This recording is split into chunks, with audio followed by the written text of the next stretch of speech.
नमस्कार मित्रांनो, माहिती रंजन चॅनलवर तुमचं मनापासून स्वागत। देशाचे एकूण कर्ज 205 लाख कोटींच्या पुढे गेलेलं आहे। मार्च 2023 मध्ये देशाचे एकूण कर्ज 200 लाख कोटी रुपये होतं। म्हणजे गेल्या साधारण 6 महिन्यात कर्जात 5 लाख कोटी रुपयांची वाढ झालेली आहे। आता आंतरराष्ट्रीय नाणेनिधी म्हणजेच इंटरनॅशनल मॉनिटरिंग फंडने म्हटलंय की जर सरकारने या वेगाने कर्ज घेणे सुरू ठेवले तर देशावर जीडीपीच्या 100% कर्ज होऊ शकते। असं जर झालं ना तर कर्ज फेडणं कठीण होणार आहे। त्याच वेळेस आयएमएफच्या इशाऱ्यावर असहमती व्यक्त करत भारत सरकारने म्हटले आहे की बहुतांश कर्ज हे भारतीय रुपयांमध्ये आहे, त्यामुळे कोणतीही अडचण येणार नाही। पण शेवटी आयएमएफने भारताला काय इशारा दिला? सरकार कर्ज का घेत आहे आणि नेमकं कुठं खर्च करत आहे? देशातील प्रत्येक नागरिकावर किती कर्ज आहे?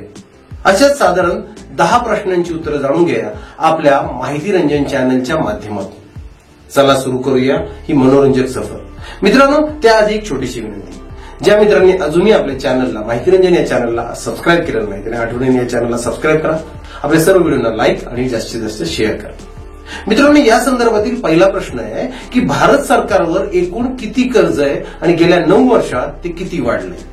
तर याचं उत्तर आहे, बिझनेस स्टँडर्डने आपल्या अहवालात दावा केला आहे की सप्टेंबर 2023 मध्ये देशाचे एकूण कर्ज 205 लाख कोटी रुपयांवर पोहोचले। यापैकी भारत सरकारवर 161 लाख कोटी रुपयांचे कर्ज आहे, तर राज्य सरकारांवर 44 लाख कोटी रुपयांहून अधिक कर्ज आहे। 2014 मध्ये केंद्र सरकारचे एकूण कर्ज 55 लाख कोटी रुपये होते, जे सप्टेंबर 2023 पर्यंत वाढून 161 लाख कोटी रुपये झालेले आहे। त्यानुसार पाहिल्यास भारत सरकारचे कर्ज गेल्या 9 वर्षात 192% वाढले आहे। यामध्ये देशी आणि विदेशी कर्जांचा समावेश आहे। त्याचप्रमाणे जर आपण परकीय कर्जाबद्दल बोललो तर 2014-15 मध्ये भारताचे परकीय कर्ज 31 लाख कोटी रुपये होते। भारताचे बाह्य कर्ज 2023 मध्ये 50 लाख कोटी रुपयांपेक्षा जास्त होणार आहे। मग प्रश्न दुसरा येतो तो म्हणजे मार्च 2023 ते सप्टेंबर 2023 पर्यंत भारत सरकारचे कर्ज किती वाढले? त्याचं उत्तर आहे, 20 मार्च 2023 मध्ये अर्थमंत्री निर्मला सीतारामन यांनी खासदार नागेश्वर राव यांच्या प्रश्नाला लेखी उत्तर दिले होते। खासदार नागेश्वर राव यांनी सरकारी कर्जाबाबत प्रश्न विचारला होता। याला उत्तर देताना अर्थमंत्री सीतारामन यांनी म्हटले होते की 31 मार्च 2023 पर्यंत भारत सरकारवर 155 लाख कोटी रुपयांपेक्षा जास्त कर्ज आहे। भारताचे कर्ज सप्टेंबर 2023 पर्यंत 161 लाख कोटी रुपयांवर पोहोचेल। म्हणजेच 6 महिन्यात भारत सरकारचे कर्ज सुमारे 5 लाख कोटी रुपयांनी म्हणजे साधारण 4% वाढणार आहे। आता पुढचा प्रश्न तिसरा, 2004 मध्ये भारत सरकारचे किती कर्ज होते आणि ते वर्षानुवर्ष कसं वाढत गेलं? त्याचं उत्तर आहे, 2004 मध्ये मनमोहन सिंग यांचे सरकार स्थापन झाले तेव्हा भारत सरकारचे एकूण कर्ज 17 लाख कोटी रुपये होते। 2014 पर्यंत 3 पटीने वाढून 55 लाख कोटी रुपये झाले। सध्या भारत सरकारचे एकूण कर्ज 161 लाख कोटी रुपये आहे। आता प्रश्न चौथा आहे की 9 वर्षात भारतातील प्रत्येक व्यक्तीवर किती कर्ज वाढले? त्याचं उत्तर आहे, सप्टेंबर 2023 मध्ये देशाचे एकूण कर्ज 205 लाख कोटी रुपयांवर पोहोचले। यामध्ये केंद्र आणि राज्य सरकारच्या कर्जांचा समावेश आहे। भारताची एकूण लोकसंख्या 142 कोटी मानली तर आज प्रत्येक भारतीयावर 1,40,000 रुपयांपेक्षा जास्त कर्ज आहे। मग पाचवा प्रश्न येतो, केंद्रातील युपीए सरकार की एनडीए सरकार 9 वर्षात परदेशातून कर्ज घेण्याच्या बाबतीत कोणतं सरकार पुढे आहे? त्याचं उत्तर आहे, 2014 पासून केंद्र सरकारने परदेशातून एकूण 19 लाख कोटी रुपयांचं कर्ज घेतलंय। तर 2005 ते 2013 या 9 वर्षात युपीए सरकारने सुमारे 21 लाख कोटी रुपयांचे विदेशी कर्ज घेतलं होतं, म्हणजे आताच्या सरकारपेक्षा 2 लाख कोटी जास्तच। 2005 मध्ये देशाचे परकीय कर्ज 10 लाख कोटी रुपये होते, ते 2013 मध्ये वाढून 31 लाख कोटी रुपये झाले। म्हणजेच युपीएच्या काळात केंद्र सरकारचे परकीय कर्ज 9 वर्षात 21 लाख कोटी रुपयांनी वाढले। आता पुढचा प्रश्न 6 आहे की देशाच्या सरकारचे कर्ज कोणत्या कारणांमुळे वाढते? त्याचं उत्तर आहे अर्थतज्ञ अरुण कुमार यांनी एका मुलाखतीत सांगितले आहे की सरकारचे कर्ज दोन गोष्टींवर अवलंबून असते. पहिलं म्हणजे सरकारचं उत्पन्न किती आणि दुसरं म्हणजे सरकारचा खर्च किती. उत्पन्नापेक्षा खर्च वाढल्यास सरकारला कर्ज घ्यावे लागते. सरकार जसे कर्ज घेते तशी त्याची महसुली तूट वाढते. याचा अर्थ सरकारला जेवढे उत्पन्न मिळते त्यापेक्षा जास्त खर्च सरकारला होतो. सामान्यपणे महसूल तूट जास्त असते जेव्हा सरकार कर्ज घेतलेले पैसे खर्च करते जेथे ते परतावा देत नाही. मग प्रश्न 7 येतो, भारत सरकार कर्ज घेऊन इतका पैसा कुठे खर्च करते, बरोबर ना? तर त्याचं उत्तर आहे 2020 मध्ये कोरोना महामारी आल्यापासून भारत सरकार अनेक प्रकारच्या सबसिडी देते. म्हणूनच आपल्याला दरमहा 80 कोटी लोकांना मोफत धान्य वाटताना सरकार दिसते. तसंच उज्ज्वला योजनेअंतर्गत सुमारे 10 कोटी महिलांना मोफत गॅस सिलेंडर दिले गेलेले आहेत. त्याचप्रमाणे सुमारे 9 कोटी शेतकऱ्यांना वार्षिक 6,000 रुपये दिले जात आहेत.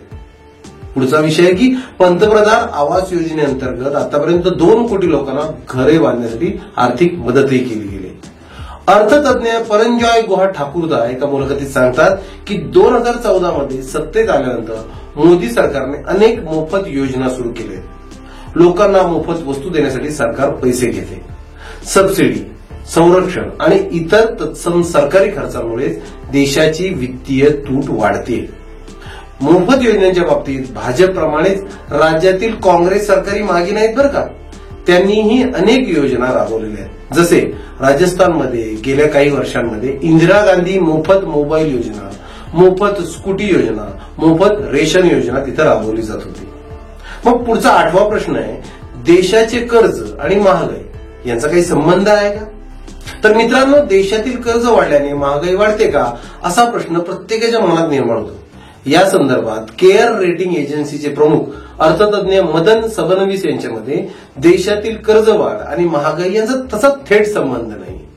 कर्जाचा पैसा सरकार उत्पन्न वाढवण्यासाठी वापरते. जेव्हा कर्जाचा पैसा बाजारात येतो तेव्हा त्यातून सरकारला महसूल वाढतो.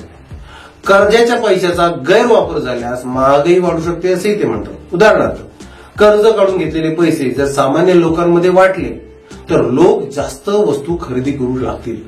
त्यामुळे बाजारात वस्तूंची मागणी वाढेल. मागणी वाढल्यानंतर पुरवठा पुरेसा नसेल तर मात्र वस्तूंच्या किमती वाढतात. त्याच वेळेस दुसरे अर्थतज्ञ सुरोवकल दत्ता यांचे मत असं आहे की कर्ज घेणे हे देशासाठी नेहमीच वाईट नसतं. भारताची अर्थव्यवस्था 3 ट्रिलियनहून अधिक झालेली आहे. या दृष्टिकोनातून पाहिले तर 155 लाख कोटी रुपयांचे कर्ज फारसे नाही. देशाच्या विकासासाठी आवश्यक असलेल्या वंदे भारत सारख्या गाड्या चालवणे, रस्ते आणि विमानतळ बांधणे यावर सरकार हा पैसा खर्च करते. मग प्रश्न 9 येतो, जगात सर्वात जास्त कर्ज घेणारे देश कोणते? तर याचं उत्तर आहे जपान सारखे देश जगातील सर्वाधिक कर्ज घेणाऱ्या देशांमध्ये येतात. जगातील सर्वात शक्तिशाली देश अमेरिका कर्ज घेण्याच्या बाबतीत भारताच्याही पुढे आहे. मग पुढचा प्रश्न 10वा येतो, अमेरिका आणि विकसित देशांवर इतके कर्ज आहे तरीही या देशांऐवजी इंटरनॅशनल मॉनिटरिंग फंड भारताला काय इशारा देत आहे? तर याचं उत्तर आहे अर्थशास्त्रज्ञ अरुण कुमार म्हणतात की इंटरनॅशनल मॉनिटरिंग फंड 3 कारणांमुळे भारताला अमेरिका किंवा इतर विकसित देशांऐवजी अधिक कर्ज घेण्याचा इशारा देत आहे. पहिलं म्हणजे अमेरिकेसारखे देश हे कर्ज त्यांच्याच रिझर्व्ह बँकेकडून घेतात, तर भारत जागतिक संस्था किंवा मोठ्या खासगी कंपन्यांकडून कर्ज घेतो. या स्थितीत भारताला कर्ज फेडणे अधिक कठीण होणार आहे. दुसरं म्हणजे अमेरिका आणि चीन सारख्या देशांकडे स्वतःचे कमावलेले पैसे आहेत. त्यांच्याकडे भारतापेक्षा कितीतरी पट जास्त राखीव पैसा आहे. डॉलरचा वापर जगातील अनेक देशांमध्ये चलन म्हणून खरेदी विक्रीसाठी केला जातो. या स्थितीत अमेरिका आणि चीन सारख्या देशांना कर्ज फेडणे फारसे अवघड जाणार नाही. याचे कारण म्हणजे त्यांचा डॉलर जितका मजबूत असेल तितके व्याज कमी त्यांना द्यावे लागेल. पण भारतात तसं नाही.